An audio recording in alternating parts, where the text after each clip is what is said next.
நமோ தேவ்யை மகாதேவ்யை சிவாஜை சததம் நமः. நம பிரகிருதி பத்ராஜை நிகதாம் பிரணதாஸ்மதாம். அம்பாளுடைய கருணையே எல்லாவற்றிற்கும் காரணம். வசந்த நவராத்திரி அப்படிங்கிற பங்குனி மாசத்தினுடைய அதிவிசேஷமான நாள்ல அம்பாளை ஆராதிக்கிறது, அம்பாளை கொண்டாடுறது, அம்பாளை பூஜிக்கிறது, நமஸ்காரம் பண்றது, ஸ்தோத்திர பாராயணம் பண்றது, சன்னதியில பேசாம உட்கார்ந்துக்கிறது. இந்த நவராத்திரி காலத்துல அம்பாள் எப்படி உட்கார்ந்துட்டு இருக்கா அப்படின்னா, எப்படி சிதம்பரத்துல சிவபெருமான் அழகான ஊஞ்சல் மேல இருக்காரோ அது மாதிரி அம்பாளாகப்பட்டவள் ரத்தனமயமான ஊஞ்சல்ல உட்கார்ந்துட்டு இருக்காளாம். இந்த ரத்தனமயமான ஊஞ்சல்ல அம்பாள் அப்படி உட்கார்ந்துட்டு இருக்கிறதே தான் அம்பாளை நமஸ்கரிப்பதற்காக ஸ்கந்தாதி தேவர்கள், சரவணபவ சுப்பிரமணியர், முருகப்பெருமான், முருகப்பெருமானோட சேர்ந்த தேவேந்திரன், தேவேந்திரனோட சேர்ந்து இருக்கக்கூடிய யுத்த களத்துல யார் யாரெல்லாம் குகப்பெருமானுக்கு சகாயமானாலும் அத்தனை பேரும் சூரபத்மனை சம்மாரம் பண்ண பிற்பாடு அம்பாலை கொண்டாடணும், நமஸ்காரம் பண்ணணும், அம்பாலை போற்றணும் அப்படின்னு அத்தனை பேரும் காத்திருந்து கொண்டாடிய 9 தினங்களே இந்த வசந்த நவராத்திரி. அம்பாள் ஊஞ்சல்ல உட்கார்ந்துட்டு இருக்கா. அம்பாளுடைய முகக்கமலத்திலேந்து வரக்கூடிய ஒரு கமகமகமான இருக்கக்கூடிய வாசன திரவியங்கள் எல்லாரையும் கட்டி இழுக்கிறது. காரணம் என்ன அப்படின்னா, அம்பாளுக்கு எவ்வளவு நைவேத்தியம் பண்ணினாலும் ரொம்ப முக்கியமானது தாம்பூலம். தாம்பூலம் இல்லாமல் எதையுமே பண்ணப்படாது. தாம்பூலம் அவ்வளவு அவசியமானது, அதி ரகசியமானது, அவசியமானது. அம்பாளுடைய தாம்பூல வாசனை, தாம்பூலத்திலிருந்து வரக்கூடிய அம்பாளுடைய வாக்கிலே இருந்து வருஷிக்கக்கூடிய அந்த எச்சில்லாம இருக்கு பாருங்க, அது கிடைக்கிறதுக்கே புண்ணியம் பண்ணி இருக்கணும். நம்மள மாதிரி அல்ப ஜனங்கள்ட்ட தான் தன்னுடைய வாக்கில இருந்து அது விழும். ஜெகதம்பிகையினுடைய வாக்கிலே இருந்து வரக்கூடியது திக்தேவதைகள்லாம் காத்துன்னு இருக்காளாம், எங்க மேல அது தெளிக்காதான். கங்கா ஸ்நானம் பண்ணின பலன் என்ன உண்டோ அது மாதிரி சகஸ்ர ஜென்மால பண்ணின புண்ணிய பலன் கங்கா ஸ்நானம், சகஸ்ர ஜென்மாலையும் கங்கா ஸ்நானம் பண்ணின பலன் அம்பாளுக்கு ஒரு நைவேத்தியம் தாம்பூலம் பண்றதே கிடைக்கிறது. எப்படி தாம்பூலம் நைவேத்தியம் பண்ணணும் அப்படின்னு இருக்கான். அது மாதிரி முருகப்பெருமான் அன்னைக்கு பண்ணினாராம். தாம்பூலத்துக்கு அத்தனை மகத்துவம் உண்டு. ஸ்வர்ணமயமான பாத்திரத்துல, தங்க பாத்திரத்துல, தங்க பாத்திரம் இல்லை அப்படின்னா அதுக்கு தக்கவாறு நாம வேற எதையாவது வச்சுக்கலாம்.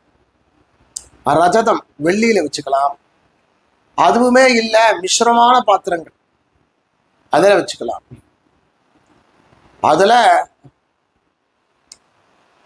தாம்பூலத்துல ரொம்ப முக்கியமாக சேர்க்கக்கூடியதான பச்சை கற்பூரம், குங்குமப்பூ, கிராம்பு, ஏலக்காய், கொஞ்சோண்டு ஜாதிக்காய், அப்புறம் தாழம்பூ உள்ளுக்குள்ள மட்டுமே கிடைக்கக்கூடிய விசேஷமான கற்பூர கமகம் அப்படின்னு ஒரு இலை, இதெல்லாம் அதில் வைக்கலாம். இதில் என்ன கிடைக்குமோ அது எல்லாத்தையும் பூர்ணமான நிறைய வெத்தலைய சுத்தப்படுத்திட்டு, நிறைய வெத்தலை 27 வெத்தலைகளை கணக்கு சொல்லியிருக்கான்.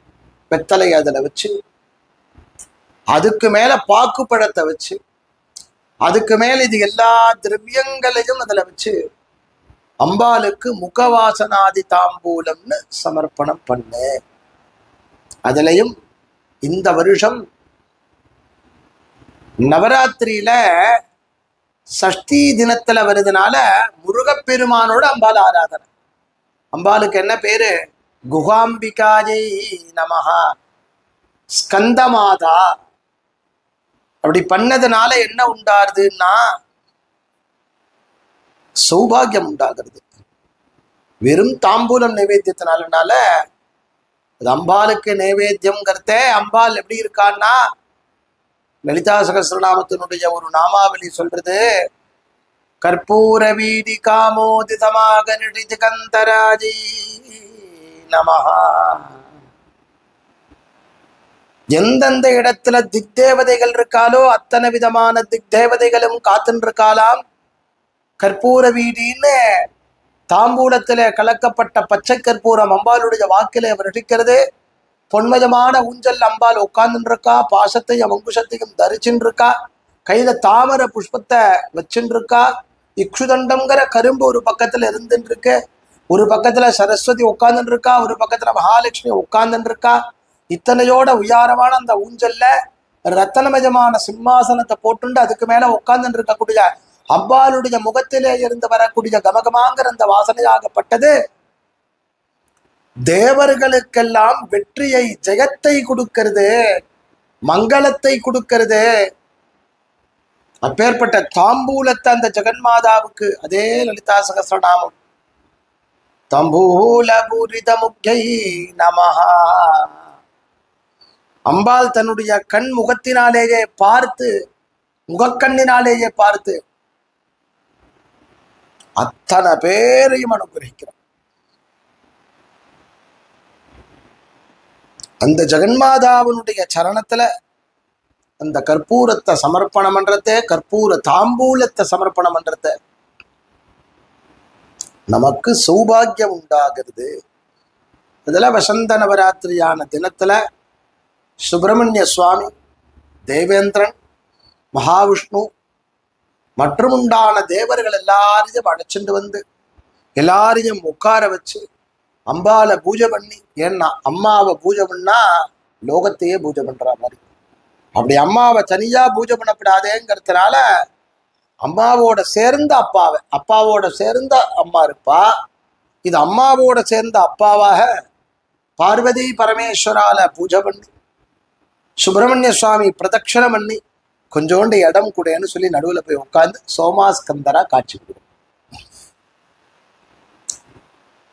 அப்படி இந்த வசந்த நவராத்திரி காலத்துல அவசியம் அந்த அம்பாளுக்கு முகதாம்பூலமாக இருக்கக்கூடியதான அந்த சமர்ப்பணம் அவற்றோட நின்று விடாமல் நம்ம கிரகத்துக்கு வரவாளுக்கு தாம்பூலம் மங்கள பொருட்களோட இந்த வருஷம் எந்த அளவுக்கு நீங்க தாம்பூலம் கொடுக்கறதுல சுமங்கலிகளுக்கு, கன்னியா குழந்தைகளுக்கு, அந்த அளவுக்கு உங்க ஆத்துல தனம் பெருகும், சௌபாகியம் உண்டாகும், கஷ்டமே இருக்காது.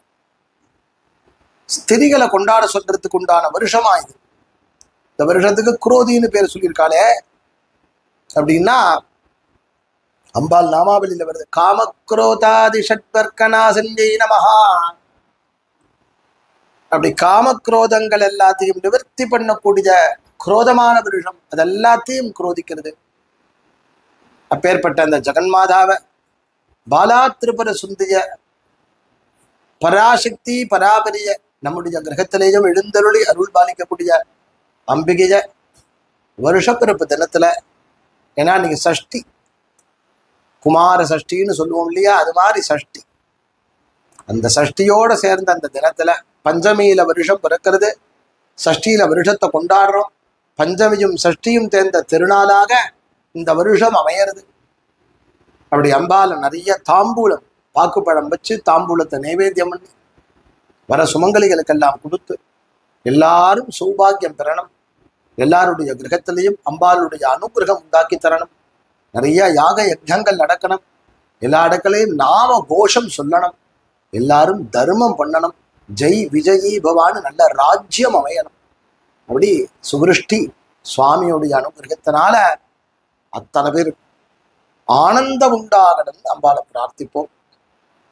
ஜெகன்மாதாவினுடைய கருணையே எல்லாவற்றிற்கும் சகலவிதமான மேன்மையதும் சௌபாகியத்தையும் தந்தருள வேண்டும். கற்றும் தெளிதார் காடே கதியாய் கண்மூடி நெடும் கனவானதவம் பெற்றும் தெளிதார் பிழையில் நிலவம் பெருகோ பிழையேன் பேச தகுமோ பற்றும் வயிற படைவால் வயிற பகைவர் கெமனாக எடுத்தவளே வற்றாத அருள் சுனையே வருவாய் மாதா ஜெயவோம் லலிதாம்பிகையே மாதா ஜெயவோம் லலிதாம்பிகையே மாதா ஜெயவோம் லலிதாம்பிகையே. பொன்மயமான ஊஞ்சல்ல உட்கார்ந்து இருக்கக்கூடிய அம்பாளுடைய சரணத்தை நம்மளுடைய சிரசில வச்சுப்போம். அவளுடைய கடாட்சமே சௌபாகியம். ஜெயாதி பராசக்திக்கு.